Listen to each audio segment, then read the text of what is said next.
Está em Mateus capítulo 15. Essa passagem, todas as passagens que nós estamos vendo, elas nos trazem muito ensinamento. Todas essas narrativas da vida do Senhor, tudo que Ele fez, as confrontações que Ele teve com os fariseus, com os escribas, com o povo, com os discípulos, os discursos que Ele proferiu. Creio que nós estamos sendo enriquecidos, Marlene? Com essa palavra, E hoje nós chegamos nessa narrativa que fala do confronto mais uma vez, o confronto dos fariseus com o Senhor. Os fariseus sempre vêm confrontar o Senhor, Dificilmente nós vemos aqui que eles vêm para aprender alguma coisa do Senhor. Exceto uma vez ou outra, que Nicodemos vê ali, querendo perguntar, querendo saber. Mas geralmente eles vinham com uma segunda intenção, de pegar o Senhor em alguma cilada. Imagina viver assim, Você viver sempre com alguém no seu pé querendo te derrubar. Deve ser muito difícil, Mas nosso Senhor sempre venceu todos. Amém. Então vamos ler aqui algumas passagens. Está aqui em capítulo 15 de Mateus. Vamos começar lendo aqui no versículo 1. Fala assim: Então vieram de Jerusalém a Jesus alguns fariseus e escribas e perguntaram: Por que transgridem os teus discípulos a tradição dos anciãos? Pois não lavam as mãos quando comem. Ele, porém, lhes respondeu: Por que transgredis vós também o mandamento de Deus, por causa da vossa tradição? Porque Deus ordenou: honra teu pai e tua mãe, e quem maldisser a seu pai ou sua mãe, seja punido de morte. Mas vós dizeis: se alguém disser a seu pai ou a sua mãe, é oferta ao Senhor aquilo que poderias aproveitar de mim, esse jamais honrará seu pai ou a sua mãe. E assim invalidais a palavra de Deus por causa da vossa tradição. Hipócritas, bem profetizou Isaías a vosso respeito, dizendo: Esse povo honra-me com os lábios, mas o seu coração está longe de mim. E em vão me adoram, ensinando doutrinas que são preceitos de homens. E tendo convocado a multidão, lhes disse: Ouvi e entendei. Não é o que entra pela boca o que contamina o homem, mas o que sai da boca, isso sim contamina o homem. Então, aproximando-se dele, os discípulos disseram: Sabes que os fariseus, ouvindo a tua palavra, se escandalizaram? Ele, porém, respondeu: Toda planta que meu Pai Celestial não plantou será arrancada.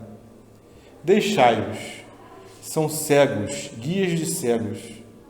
Ora, se um cego guiar outro cego, cairão ambos no barranco. Então lhe disse Pedro: Explica-nos a parábola. Jesus, porém, disse: Também vós não entendeis ainda? Não compreendeis que tudo o que entra pela boca desce para o ventre e depois é lançado em lugar escuso? Mas o que sai da boca vem do coração, e é isso que contamina o homem. Porque do coração procedem maus desígnios, homicídios, adultérios, prostituição, furtos, falsos testemunhos, blasfêmias. São essas coisas que contaminam o homem. Mas o comer sem lavar as mãos não o contamina. 1 Pedro, capítulo 1,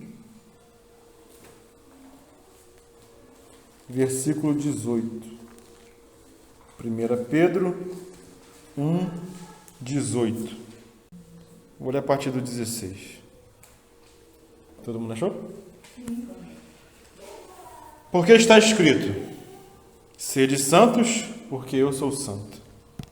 Ora, se invocais como Pai aquele que, sem acepção de pessoas, julga segundo as obras de cada um, portai-vos com temor durante o tempo da vossa peregrinação, sabendo que não foi mediante coisas corruptíveis, como prata ou ouro, que fostes resgatados do vosso fútil, ou da vossa vã maneira de viver que vossos pais vos legaram, mas pelo precioso sangue, como de cordeiro sem defeito e sem mácula, o sangue de Cristo, conhecido com efeito antes da fundação do mundo, porém manifestado no fim dos tempos, por amor de vós. Eu queria enfatizar essa passagem do versículo 18 que fala: sabendo que não foi mediante coisas corruptíveis, como prata ou ouro. Agora eu queria enfatizar essa parte: que fostes resgatados do vosso fútil procedimento que vossos pais vos legaram. Eu vou tentar passar aqui para os irmãos o que eu ganhei do Senhor nessa passagem de Mateus, capítulo 15, porque é algo um pouco delicado, né? Porque nós lemos lá em Pedro que nós fomos resgatados da nossa vã maneira de viver, ou fútil ou inútil maneira de viver, que nós herdamos dos nossos pais, certo? Todos aqui são pais, né? André é pai, Malvino pai, Násio, Nélio fala muito disso. 3 mães. Na minha experiência de vida, antes do Senhor e depois do Senhor, meditando na sua palavra, sendo confrontado, né, por algumas circunstâncias da vida. Cada um aqui tem a sua história, né? Nós aqui não queremos culpar ninguém, né? Nós todos somos falhos. Nós não somos perfeitos. Os irmãos aqui são mais experientes, podem falar um pouquinho melhor do que eu, mas eu tenho percebido isso. Não por mim mesmo, mas também por causa da palavra, né? Que nós, como pais, mães também estão incluídos nisso, nós, como pais, quando nós criamos nossos filhos, nós legamos para eles, e isso é generalizado, né? Nós legamos para os nossos filhos uma vã maneira de viver, baseado nas nossas tradições, naquilo que nós aprendemos. E eu tenho constatado, irmãos, que isso é um fato. Quer dizer, legamos. Nós legamos para os nossos filhos uma vã maneira de viver. E os pais levam aquilo que ganharam da sua vida, da sua experiência, e transmitem isso para os filhos. E essa transmissão que nós fazemos para os nossos filhos, diante do Senhor, irmãos, eu posso confessar, não só pelo que eu recebi do meu pai, mas também por aquilo que eu estou passando para o meu filho, que é uma vã maneira de viver. Não sei se os irmãos já enxergaram isso na vida dos irmãos, olhando para o que recebeu e olhando para o que passou para o seu filho. Eu confesso, é uma vã maneira de viver. Porque as prioridades que nós passamos para os nossos filhos, muitas das vezes, são prioridades terrenas. Ou estou falando alguma inverdade? A nossa preocupação, irmãos, é uma preocupação terrena. Na maioria das vezes. Eu estou dizendo que é uma preocupação que nós não temos que ter? Não é isso que eu estou dizendo. Mas que são preocupações que, segundo Pedro falou, é vã, e é disso que o Senhor quer nos resgatar. Né? É disso que o Senhor quer nos resgatar. Para o Senhor, irmãos, essa é uma vã maneira de viver. E eu fui no dicionário. E a gente não está fugindo do assunto de Mateus capítulo 15, tá, irmão? Não. Está dentro do contexto. O que quer dizer a palavra vã no dicionário? A minha está fútil. Fútil. Mas eu fui lá no dicionário e peguei aqui, o que quer dizer? o que Pedro falou aqui, né? Da vossa vã maneira de viver. Vã é o quê? Para mim é inútil, né? Vã é inútil? Vã é sem valor, ilusório, sem fundamento real, desprovido de realidade, falso, que expressa pretensão, né? Que se vangloria de suas próprias qualidades, sem conteúdo, insignificante, que não alcança os resultados esperados, né? Então é disso que o Senhor quer nos resgatar, da nossa vã maneira de viver, e que nós legamos isso para os nossos filhos, muitas vezes, né? Eu não sei como passar isso para os irmãos de uma maneira mais amena. Não tem como. Essa é a nossa realidade. Que nós possamos reconhecer, confessar diante do Senhor, e que o Senhor possa nos ajudar na nossa pequenez, na nossa mazela, porque essa é a nossa preocupação diária. Diariamente nós nos preocupamos com isso e nos preocupamos em passar para os nossos filhos como ele pode vencer nesse mundo. É isso que a gente faz, irmão. É o sistema, né? É o sistema, né?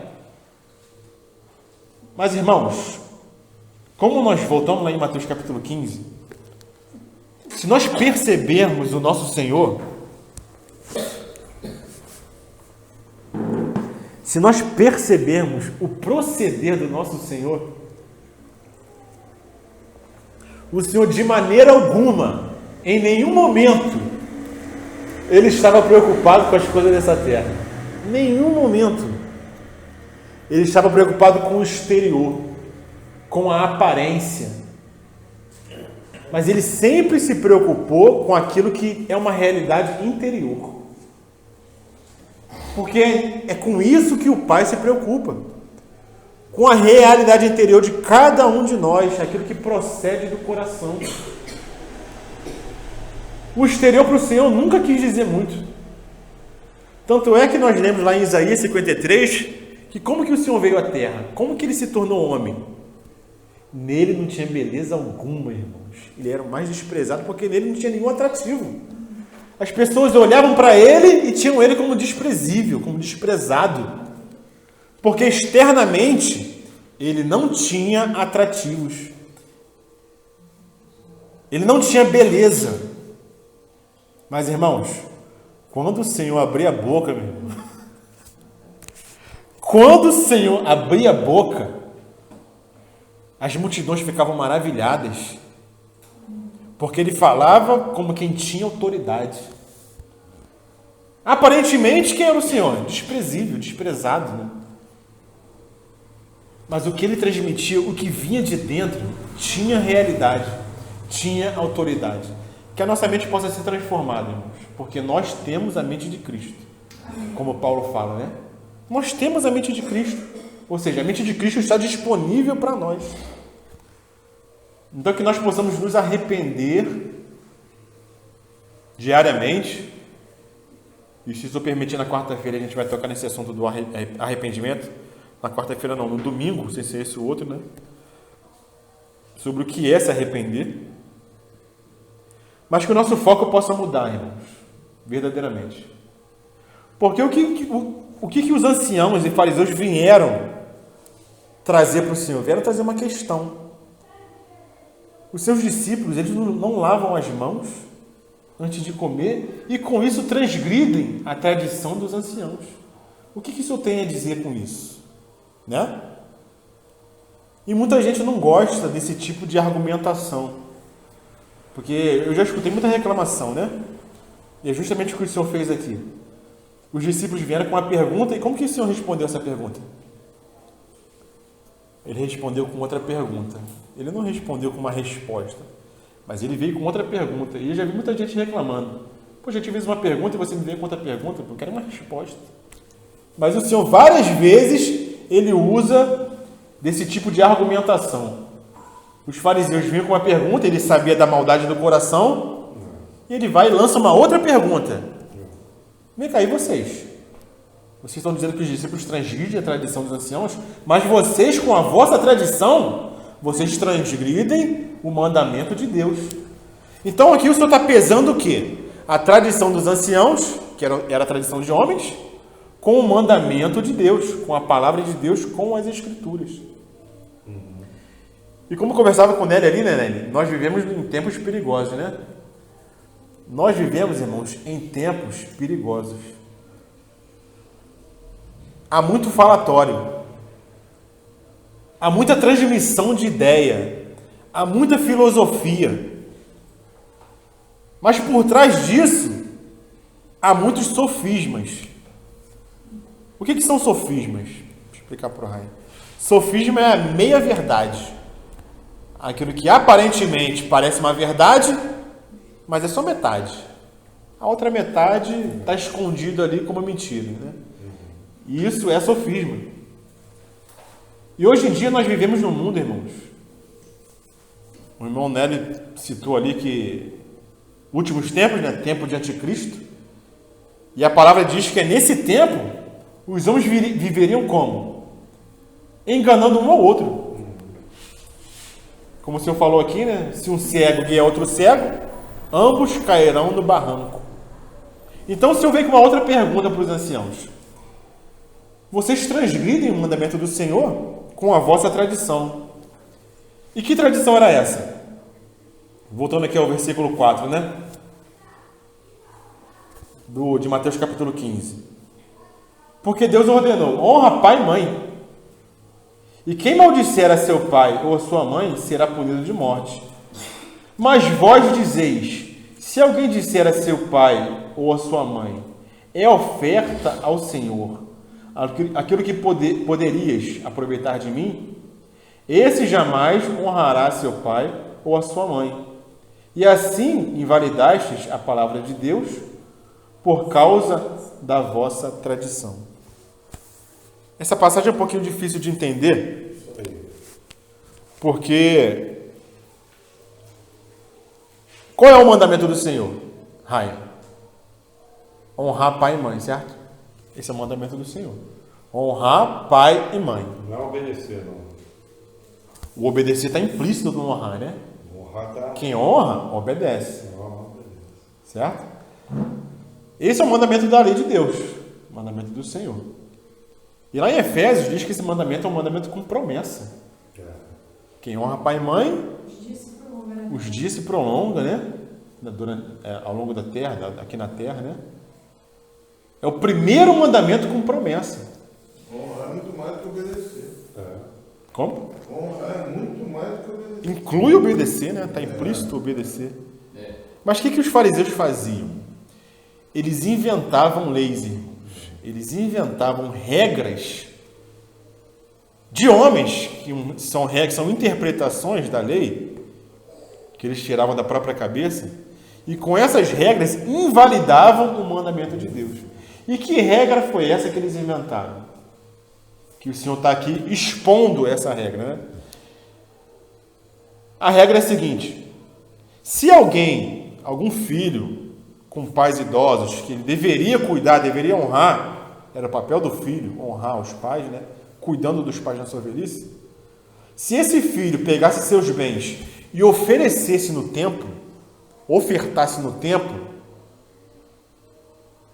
ele estaria desobrigado de ajudar os seus pais com esses mesmos bens, porque esses bens foram dedicados ao Senhor.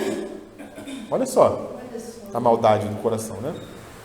Então ele ficava desobrigado de cuidar dos pais com esses bens, com esses recursos, porque esses recursos foram oferecidos ao Senhor no templo. Então o que foi oferecido ao Senhor não pode ser tocado.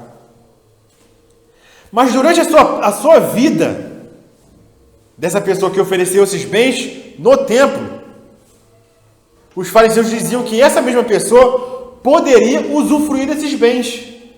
Olha só. Ele poderia usufruir, mas não poderia usar esses bens para poder ajudar os pais.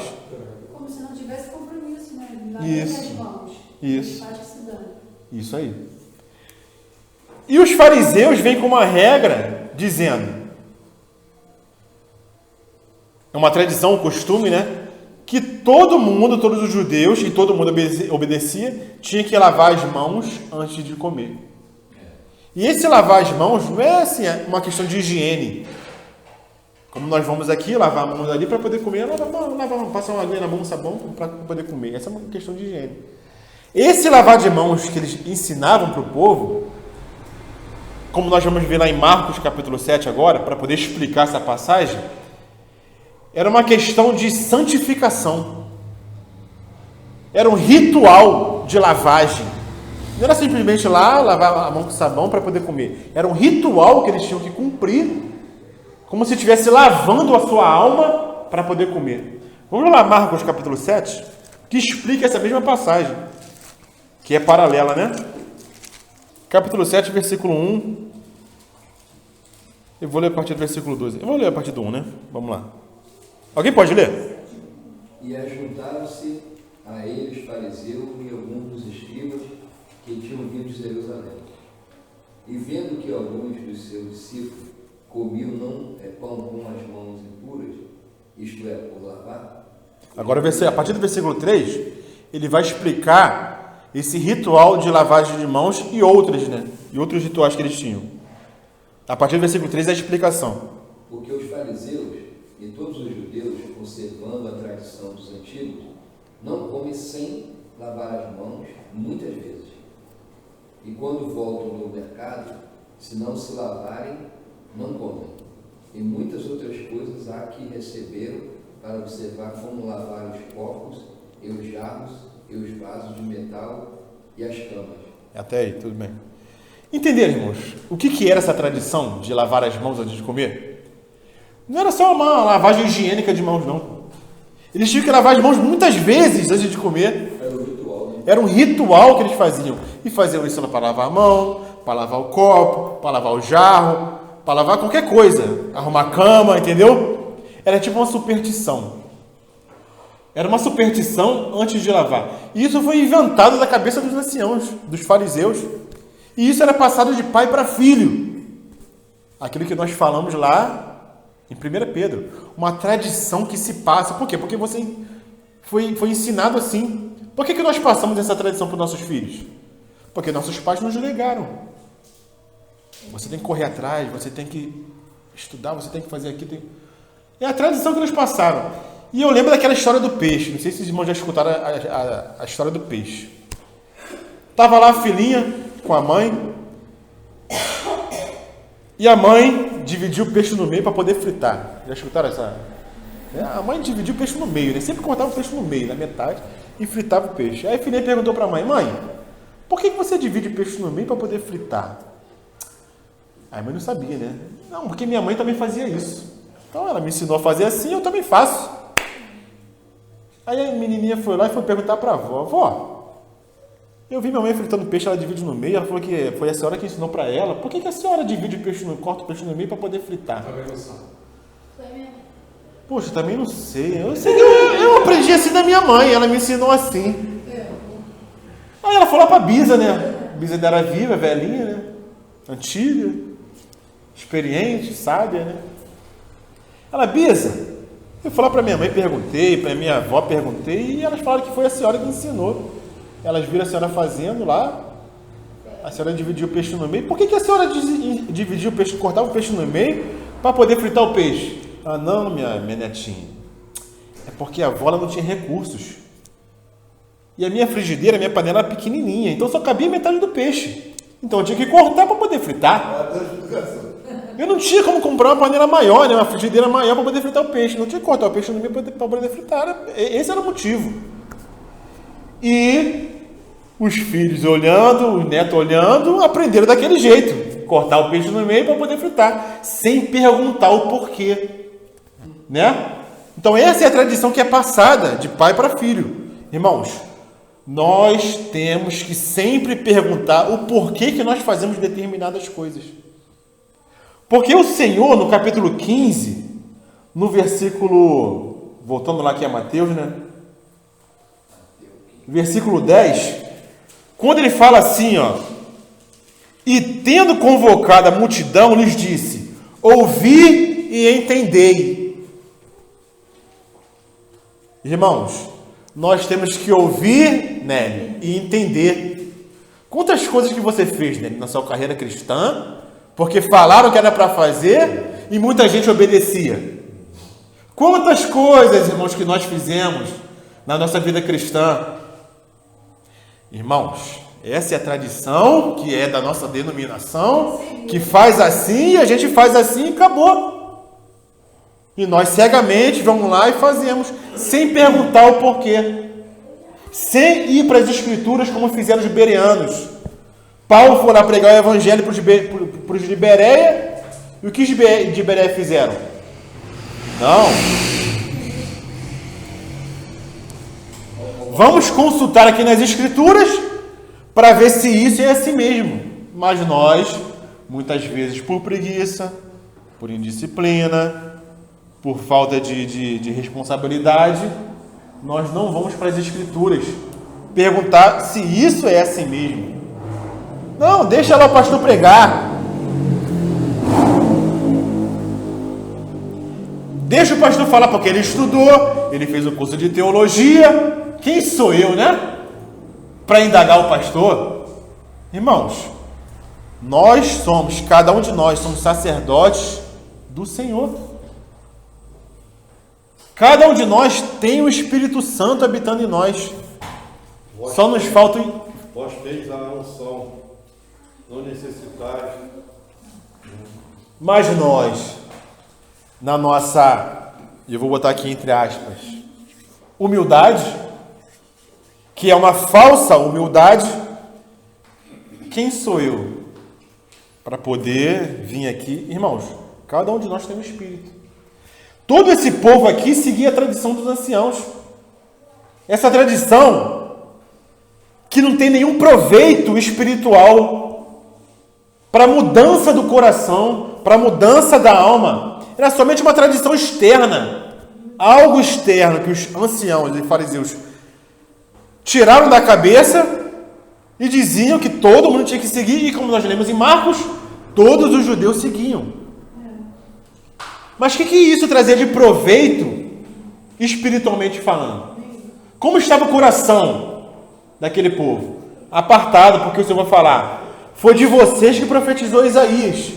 O que Isaías falou? Vamos lá, Mateus capítulo 15. O que Isaías falou desse povo? Versículo 8. Versículo 7. Hipócritas. Quem é o hipócrita? O que é hipócrita, rainha? O que é uma pessoa hipócrita? É uma pessoa que tem atitudes externas para mostrar uma aparente santidade. Ela pratica determinadas coisas para aparentar para as pessoas que ela é alguém que é separada para o Senhor, que é santa, mas quando não tem ninguém olhando, quando não tem ninguém vendo, ela vai e comete aquilo que o seu coração está cheio de perverso, aquilo que ela condena, ela pratica quando não tem ninguém vendo. Um exemplo são os youtuber, porque eles fazem coisa em frente às câmeras, mas ninguém sabe como eles são de verdade. É um exemplo de hipocrisia. Quando está na frente da câmera, mostra uma coisa, mas quando desliga a câmera, não está nem aí, né? Vivem de imagem, né? Então o Senhor chama esse povo aqui de hipócrita. Versículo 7. Hipócritas. Bem profetizou Isaías a vosso respeito, dizendo: esse povo honra-me com os lábios, mas o seu coração está longe de mim. E em vão me adoram. Esse vão aqui é o masculino de vã que nós lemos lá em 1 Pedro. A vossa vã maneira de viver. Aqui está vão, porque está no masculino. E em vão, inutilmente, me adoram, ensinando doutrinas que são preceitos de homens. E tendo convocado a multidão, lhes disse: ouvi e entender. Irmãos, nós devemos ouvir e entender. Não devemos engolir tudo que se fala de primeira. Nem o que eu estou falando aqui, os irmãos têm que engolir. Como falava o pastor Neil, né, lá na Betânia, nós temos que mastigar com os dentes do nosso cérebro. Ou seja, traduzindo, irmãos, vamos para a palavra. Vamos considerar tudo que é falado e vamos para a palavra. para saber se isso é tradição de homem, invenção da cabeça de irmão, ou se a palavra confirma. Isso que está sendo ensinado. Meu. E se não, vamos trazer para a comunhão. Irmão, isso aqui eu fui meditar aqui na palavra, que o irmão falou isso aqui. O irmão poderia me ajudar, porque eu li aqui, mas eu estou enxergando dessa maneira. Vamos todos juntos avançar, que eu posso trazer coisas da minha cabeça. O irmão tem que considerar de acordo com a palavra, né? Sim. Porque tem muita coisa, irmãos, que se fala, que tem a aparência de santidade, mas na realidade não tem utilidade nenhuma. Porque nós somos muito visuais. Tem gente que é mais do que outras, né? Mas nós somos visuais. Nós queremos aparentar algo. E nós muitas vezes somos precipitados no nosso julgar. Nós não esperamos para ver o fruto. Lembra daquele fruto? Que aparece com o tempo? O fruto aparece com o tempo, irmãos. E nós às vezes somos precipitados. Nós vemos uma boa aparência, um bom falar, né? Uma demonstração de sabedoria. E já não, aquele ali é do Senhor. Mas nós temos que esperar o fruto. Porque a árvore se conhece pelo fruto, irmãos, né? Não sejamos precipitados. Por exemplo, temos alguns assuntos na palavra. Vou trazer aqui 2 assuntos, né? Existem denominações cristãs evangélicas que o homem senta de um lado e a mulher senta de outro, não tem? Não sei se o Nery já participou. Congregação cristã, não sei das coisas, né? Irmão senta aqui e o irmão senta aqui. Para isso eles defendem como se fosse algo da palavra, certo? Nós vamos procurar aqui. O que a gente vê é diferente. Em Cristo não há mais homem nem mulher. Não é judeu, não é cita, não é gentil, não é escravo, não é. Mas aí vem denominações assim, mas tem gente que segue, tá ali, ó. Procura saber? Não procura.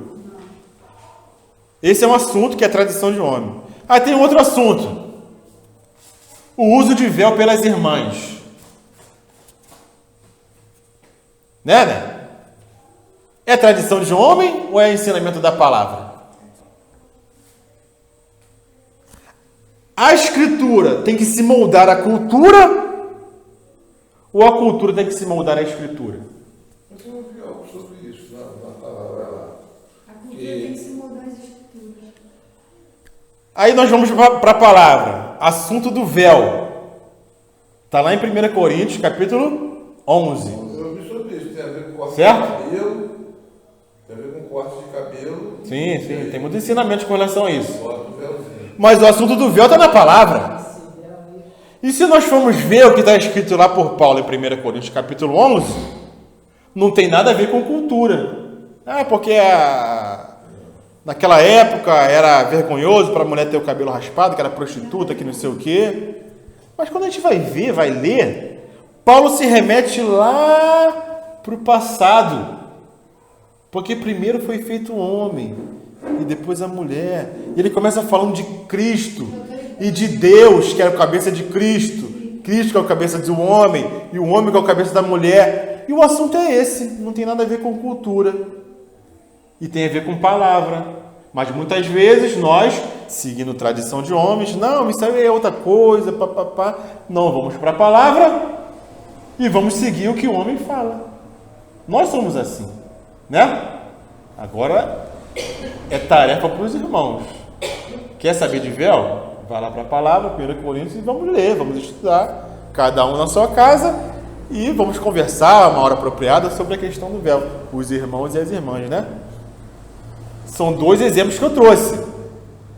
Um é tradição de homem, está na cara. Separar homem de mulher na comunhão, na igreja, no culto. Mulher tem que sentar de um lado e homem do outro. Onde é que está isso na palavra? Não existe. Questão do véu, que é polêmico. Eu gosto de trazer esses assuntos porque eu sou um pouco polêmico, né? Eu li um pouquinho, bem no raso, mas pedi para o Senhor, né, esclarecer, e eu entendi que é a submissão ao Senhor. Tem a ver com o assunto de submissão? Nada a ver com a tradição humana, né? Não tem nada a ver. Entendimento Isso. que o Espírito te dá no seu coração, então. Ninguém vai fazer como os fariseus, né? Vamos obrigar as irmãs a usar o véu. Isso Isso é algo íntimo com o Espírito de Deus, que né? todos têm liberdade, né? Mas a nossa liberdade, na verdade, é uma escravidão, né?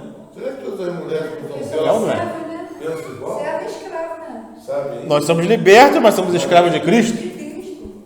Moreira sabe. Eu vejo algumas com véu, mas por que o véu? Por isso. É o que ele está falando ali daquele peixe. Por que quatro peixes no meio?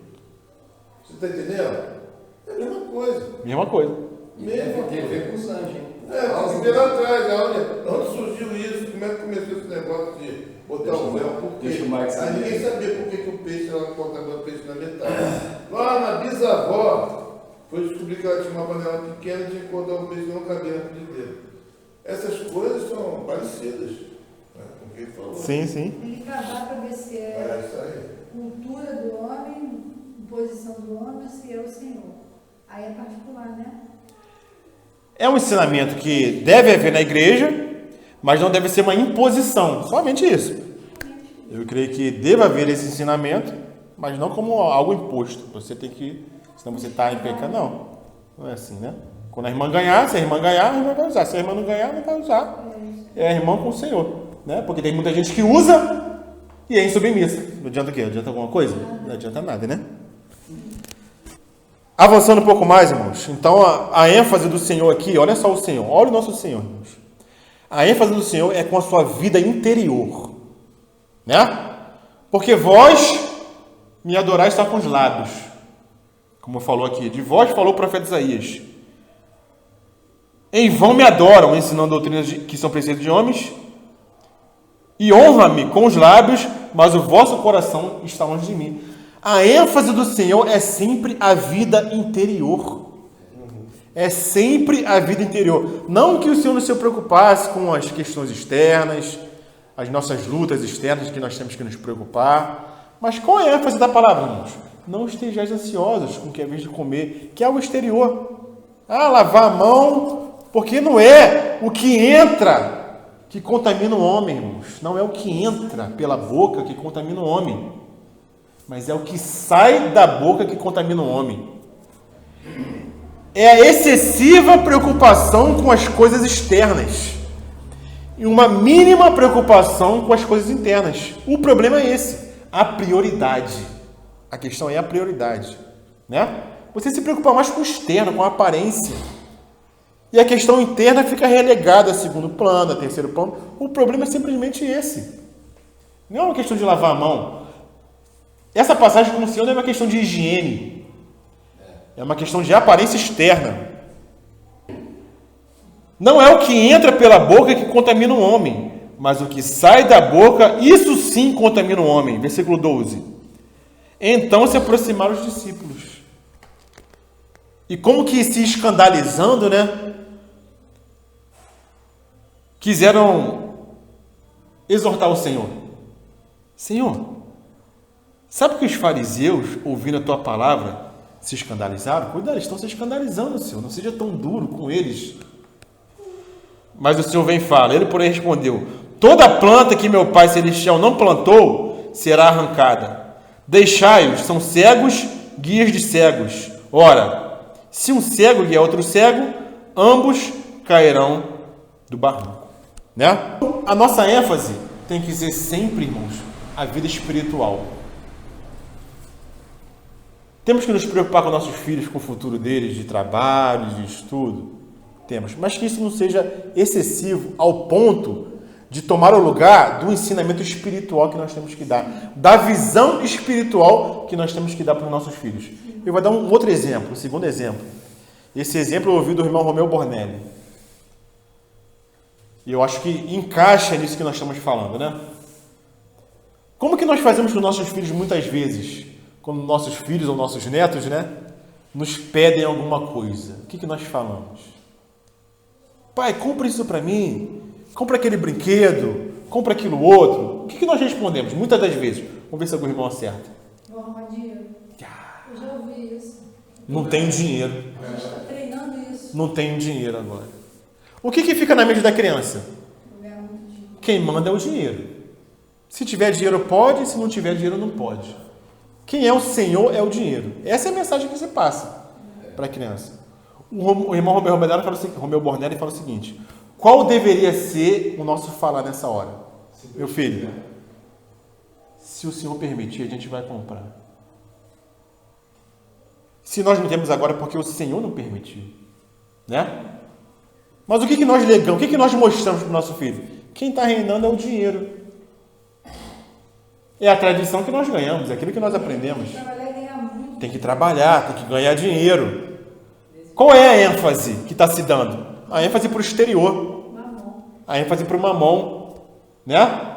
Não há ênfase na vida interior de confiar no Senhor e saber que a seu tempo, se for da vontade do Senhor, você vai ter isso ou aquilo, né?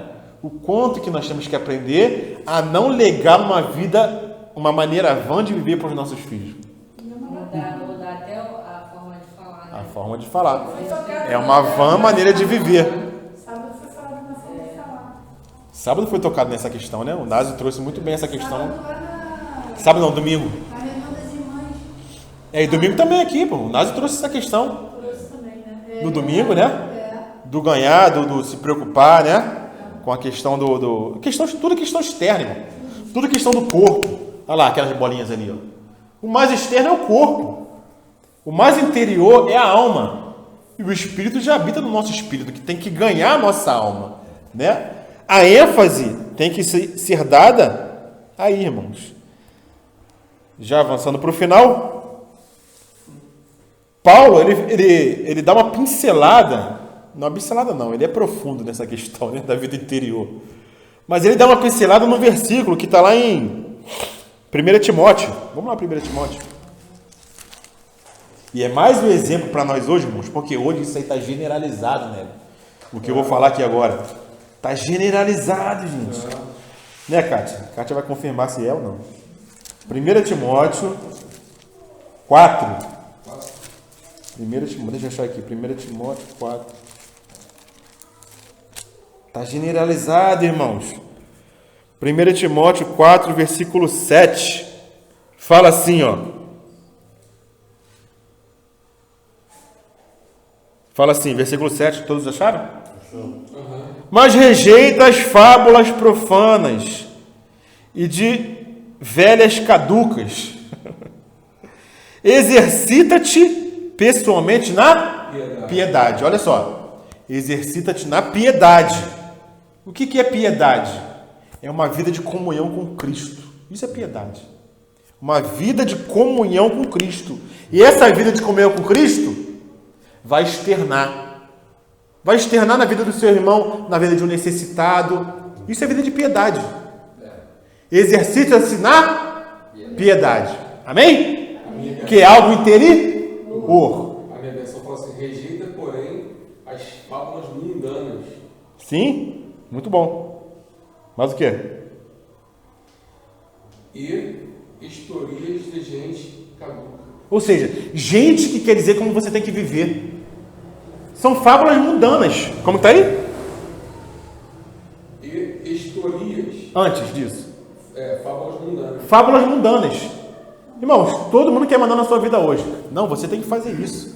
Você tem que fazer aquilo outro. Está cheio de coach, está cheio de psicólogo, cheio de psiquiatra. Você tem que viver dessa forma. Mas Paulo fala o quê? Exercita-te na piedade. E no próximo versículo? Timóteo, Exercita-te na piedade. 8. O exercício corporal é de pouca utilidade. Olha só. O exercício corporal é de pouco proveito, irmãos. Mas o que todo mundo está falando hoje em dia? Oh, tu não vai para academia, não? Tu não malha, não? Ih, vai ficar doente, hein? Ih. Ficar fit. Vai ficar fit, né? Cuidado aí, ó. Tem que ir para... Já tem até igreja com esse nome, fit. Sério? Irmão, eu estou enganado. É só eu que estou vendo isso, mas isso está uma febre hoje. Tá uma fé. Mas veja bem. Não, eu estou falando besteira? Não. Claro que esse fit ele quer dizer fé intensiva na terra. Eita. Não vou citar quem está lá nessa igreja, que é Caramba. um íntimo meu, parente meu. Né? Isso eu não conhecia, não. Era uma igreja Nova Vida. Como eles aderiram a G12, a igreja Nova Vida Abriu. botou isso para fora. Aí o pastor lá criou fé intensiva na terra. FIT, aquilo com camisinha preta e tal. É fé intensiva aqui? Cá pra lá, Na terra. aqui. Fé intensiva na Não terra. passa adiante não, tá? Porque não suja o filme do tio Nélio. Tradição de homens. Você pode procurar no YouTube que você vai ver. Vã maneira de viver. Fábulas mundanas. História, né? Procura no YouTube aí, ó. Ó, vem, o que Paulo está falando? Não é justamente o contrário do que se prega hoje? Exercita-te na piedade, porque o exercício físico tem pouco proveito. O que adianta você malha, vai para academia, tua saúde está lá em cima, mas a tua vida interior está um caco, está fraco. Vai adiantar alguma coisa diante do Senhor? Não vai adiantar nada, né? Não tem equilíbrio. Ele está falando que o exercício físico não tem nenhum proveito? Não está falando isso. Ele está colocando uma ordem de prioridade. Ordem de prioridade. A vida interior. E a vida Vós, fariseus, anulais o mandamento de Deus com as vossas tradições. Essa é a prioridade que nós temos que ter. Exercita-te na piedade. Tem gente que não se exercita na piedade, mas está todo dia na academia. Está todo dia malhando. Está todo dia puxando ferro. E toma whey protein. E cuida da alimentação. E papapá. Irmão, eu só fico só urubu servando. Não, eu não estou julgando. Por quê? Porque isso é a mesma questão do véu. É questão de entendimento. Quando você parar, caramba, se o mesmo esforço que eu desempenho para fazer isso, aquilo, ir para a academia, maré, se eu exercesse a mesma coisa com relação à palavra, a vida de piedade, trocasse o foco da nossa energia que nós despendemos, a gente estaria fazendo isso que Paulo está falando aqui. Exercita-te na piedade, pois o exercício físico para pouco proveito, né? É porque o exercício físico, você melhora as dores, né? Porque, Melhora. principalmente as mulheres, Melhora. eu vivia com crises, eu reclamava muito, né? Dor, era só dor. Agora não. Com certeza. Muito. Só que assim, é uma fome, mas sede de Deus. Sim. Se eu não pegar a palavra. É um exemplo que eu dou da minha vida, irmã. Se eu passar o meu dia e não for útil para o Senhor, Amém. aí eu estou derrotado. Eu vou dar um exemplo da minha A vida. alegria não era- Da minha vida. Saco lá. Levantar aquele espião também é um Sim, saco. sim. Mas como melhora as dores, Isso, eu vou ó. tomar remédio. Isso. Amém. Amém. Agora, não Vou dar um exemplo para a irmã, da minha vida. Filhos, o foco tem que ser o Senhor. Sim. Senão tá morto também, fica só estudando. Eu estava passando muito tempo sentado lendo, né? E lendo, estudando para dar aula para as crianças. E esse fato de muito tempo sentado e sedentário estava começando a me prejudicar na minha saúde. Né? Aí eu falei, caramba, mano. O que eu vou fazer? Eu fiquei pensando, né? O que eu vou fazer? Eu não quero ficar perdendo, assim, na minha cabeça, né? Perdendo tempo indo para academia, gastar dinheiro com academia, pá. Aí eu falei, eu vou entrar com a Aline na academia, né, no funcional. Entrei com ela no funcional, fiquei 1 mês. Vi o que o professor ensina. Ah, tem que fazer isso, tem que fazer aquilo, tem que fazer aquilo outro, pá. E eu estava deitando na minha cama e estava começando a sentir meu pé dormente. Eu acordava com o pé dormente, mano. Caraca, tudo dormente, me incomodava, aquela dormência. Aí vem aquilo, pô, será que é diabetes? Será que é coluna? Será que, pô... Eu, caramba, mano, eu vou fazer o seguinte. Eu já fiquei 1 mês na academia lá, já sei o que tem que fazer, eu vou fazer em casa. Vou pegar meia hora do meu dia e vou me exercitar. Porque estava me prejudicando na leitura, né, na concentração, na hora de dormir. Comecei a fazer meia hora por dia, todo dia. Depois de 2 semanas, sumiu a dormência no pé. Foi embora. Era problema na coluna, falta de exercício. Mas eu vou gastar minha energia preocupado com isso?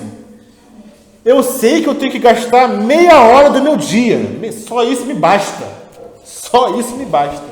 Então eu vou lá, boto minha sequência, flexão abdominal, pula para lá, pula para cá, suei, tomei meu banho, acabou. Acabou. Para mim é suficiente. Eu não vou ficar neurótico com o negócio de academia, de malhar, de ficar forte, que não sei o quê.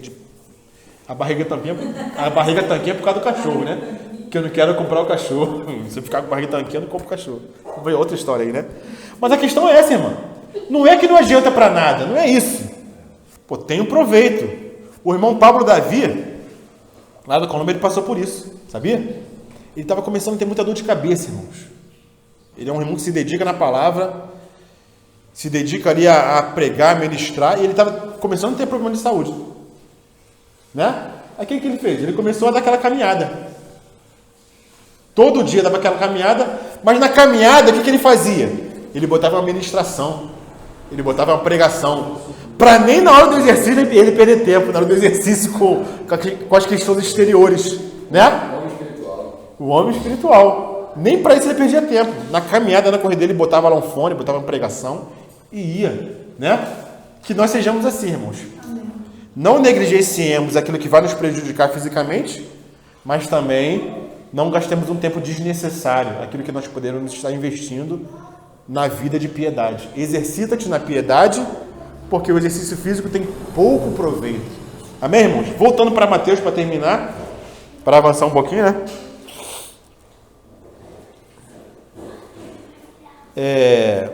Tradição de homens. Nós devemos nos fiar na palavra de Deus, Nélio. É na palavra, Nélio. Você escuta e você vai para a palavra. Porque o que aconteceu justamente na Reforma Protestante com Martinho Lutero? Contra o que Martinho Lutero estava protestando? Algum irmão? Porque eles estavam pregando que estavam fora da palavra. Tradição da Igreja Católica. O protesto de Martinho Lutero foi contra as tradições que a Igreja Católica impunha. Indulgência, venda de salvação, culto a santos, culto aos mortos, endeusamento de Maria, oração para os santos, tradição de homens. Foi contra isso que Martinho Lutero se levantou e pregou aquelas 95 teses lá e trouxe aquele levante espiritual, né, contra a tradição de homens. Por quê? Porque ele foi para a palavra. E quando ele foi para a palavra, ele viu que a salvação não era por obras, mas era por fé. Mas olha quanto tempo que a Igreja Católica imperou impondo tradição para os homens. 1000 anos, irmãos. A idade das trevas. E ninguém se levantava. Ou seja, o Senhor sempre teve o seu remanescente, né? Mas assim, publicamente, visivelmente, ninguém se levantou. E Martinho Lutero, quando foi para a palavra, como o Senhor trouxe para a palavra, vós invalidais o mandamento de Deus com as tradições dos homens, ele levantou aquele protesto. Por isso que se chama Reforma Protestante. E o que Martinho Lutero falou? Aqueles 5 solas, né, que ele falou. O que é? Sola é do latim somente. Não, somente palavras, somente as escrituras. Se você está me ensinando alguma coisa, tem que ir para a escritura para ver se é assim mesmo. Sola escritura, sola fé, sola Cristo, sola Deus a glória e sola graça. São os 5 solas da Reforma Protestante. Só a escritura, só a fé, só Cristo, só a graça e só a Deus glória. Então a ênfase é o quê? Só a escritura, irmãos. Por isso que na história, né, recente, como que era conhecido o cristão? Como que o cristão era conhecido, né? Pouco tempo atrás. Hoje em dia nem tanto, né? Por causa do celular. Mas lá vai o Bíblia. Lá vai o Bíblia. Por quê? Porque sempre tinha uma Bíblia embaixo do braço. Porque é só a escritura. Só o mandamento do Senhor. Né? Então, Charles Sproul fala o seguinte.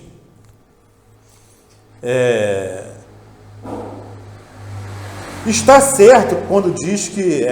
Sproul está certo quando diz que as tradições não são negativas em si mesmas. Não é que nós não possamos passar tradição para os nossos filhos, costumes para os nossos filhos. Mas esses costumes têm que estar baseados na palavra. Né? Porém, elas jamais podem ocupar o lugar da palavra de Deus. Ele exemplifica isso com a dieta de Orme, em 1521, quando Lutero respondeu a seus interlocutores que exigiam que ele se retratasse dos seus escritos. Porque Lutero foi participar de uma assembleia que se chamou Dieta de Worms, que era uma assembleia de acusação contra ele. E ele foi obrigado a repudiar tudo aquilo que ele estava pregando, a rechaçar tudo aquilo que ele dizia, todos os escritos que ele fez, né? E quando chegou nessa assembleia, que estava sendo exigido disso dele, ele respondeu: a menos que eu seja convencido pelas Escrituras e pela razão pura, não aceitarei a autoridade dos papas e dos concílios, pois eles se contradizem. Minha consciência permanecerá cativa à palavra de Deus. Não posso e não retirarei coisa alguma, porque ir contra a própria consciência não é certo nem seguro. Que Deus me ajude. Amém. Essa foi a resposta de Lutero diante da Assembleia que queria matar Lutero. Graças ao Senhor que ele se livrou da pena de morte, ele conseguiu viver ali a vida dele. Mas qual foi o resumo do que ele falou? Somente a Escritura. Não é porque o Papa falou, porque o Bispo falou, que eu vou aceitar, não. Se não tiver na Escritura, eu não aceito. É só a Escritura. Então essa foi a Reforma Protestante, irmãos.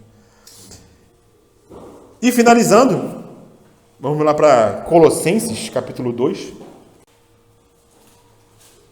Eu vou ler a partir do versículo 16 até o 23, porque é o contexto de Mateus e da tradição dos homens, né? Colossenses 2:16. Ninguém, pois, vos julgue por causa de comida e bebida, ou dia de festa, ou lua nova, ou sábados, porque tudo isso tem sido sombra das coisas que haviam de vir. Porém, o corpo é de Cristo. Ninguém se faça árbitro contra vós outros, pretextando humildade e culto dos anjos, baseando-se em visões, enfatuado, sem motivo algum, na sua mente carnal. E não retendo a cabeça, da qual todo o corpo, suprido e bem vinculado por suas juntas e ligamentos, cresce o crescimento que procede de Deus. Se morrestes com Cristo para os rudimentos do mundo, por que, como se vivesses no mundo, vos sujeitais a ordenanças? Não manuseis isto, não proveis aquilo, não toqueis aquilo outro, segundo os preceitos e doutrinas dos homens. É o que nós vemos muito nas igrejas hoje, mano. Preceitos de homens. Não, você tem que usar determinada roupa, você só pode pregar se tiver com terno e gravata, se não tiver, você não é nem consagrado. Se não tiver terno e gravata, não é nem diácono, irmão. Preceito de homens. Pois todas essas coisas com o uso se destroem. Tais coisas, com efeito, têm aparência de sabedoria, Malvino, como culto de si mesmo e de falsa humildade e de rigor ascético.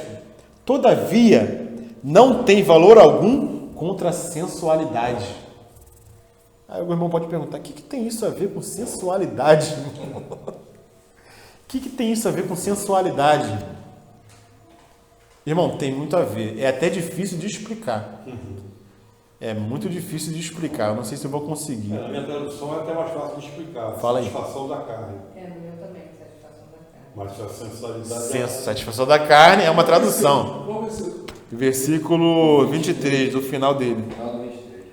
Nada disso, o não toqueis, o não pode fazer, o lavar a mão antes de comer como ritual, lavar copo, isso é tudo aparência externa. Mas nada disso tem força, irmãos.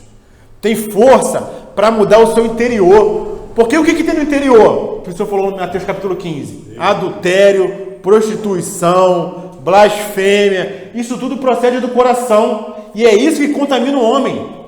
Nada disso que nós fazemos no exterior, usa a roupa até aqui. A irmã usa a roupa até aqui, mas no coração dela está adultério, está fornicação, está prostituição. Que força isso tem para dar para a irmã, para ela vencer esses, como que fala? Estímulos interiores da sexualidade. O meu está assim, ó, 23. Esses preceitos parecem ter algo de sabedoria, porque aparentam religiosidade, humildade e severidade Sim. para com o corpo, ó, mas não tem nenhum valor contra a autossuficiência da carne. A autossuficiência da carne. Como é que tá aí? Satisfação da carne. Sensualidade. Resumindo, O homem do pecado. Nós somos transformados. Nossa mente é a mente de Cristo. Eu vou deixar você resumir. Esquece não. Né? Agora, imaginemos um homem carnal. Né? O homem carnal. Nós somos adultos, né, irmão? Nós somos adultos, né? Para que um homem busca poder, dinheiro? Vamos imaginar o mundo. Para quê? Um físico legal. Não é justamente para satisfazer os seus desejos carnais, mais especificamente na sensualidade? Não é? Ou não é? O que os homens passam o dia todo pensando? E mulheres também.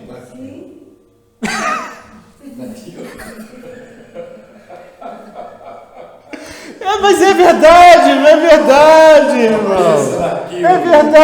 É um irmão. negócio medonho, gente. Né? A questão tá demais. Eu passo na rua. Quantos são escravos de pornografia? De bicicleta, não é brincadeira não. Os caras quase que batem o carro. E a mulher tudo nua. Os homens vai. É um negócio medonho. uns pensam que é astronomia, Medonho. Sim. o negócio. Né? delivery. Então, sensualidade tem a ver com isso, irmãos. Porque muitos religiosos, né? A gente vê aí, eles colocando regra aqui que não pode isso, não pode aquilo, para tentar viver uma vida santa, mas o interior está sujo. E a gente vê muita gente caindo. Pastor, nome, que prega, mas vai lá e cai. Porque nada disso tem força contra a sexualidade. Se não é uma vida de piedade, se exercer na piedade, acabou, meu. Só para finalizar mesmo. Provérbios, capítulo 14. Não esquece não que tá falando. Provérbios 14, 12. Porque a gente tem que ter cuidado no mundo que a gente está vivendo, meu. O mundo, o mundo é perigoso. O mundo que você está crescendo. Provérbios 14, 12. Alguém pode ler?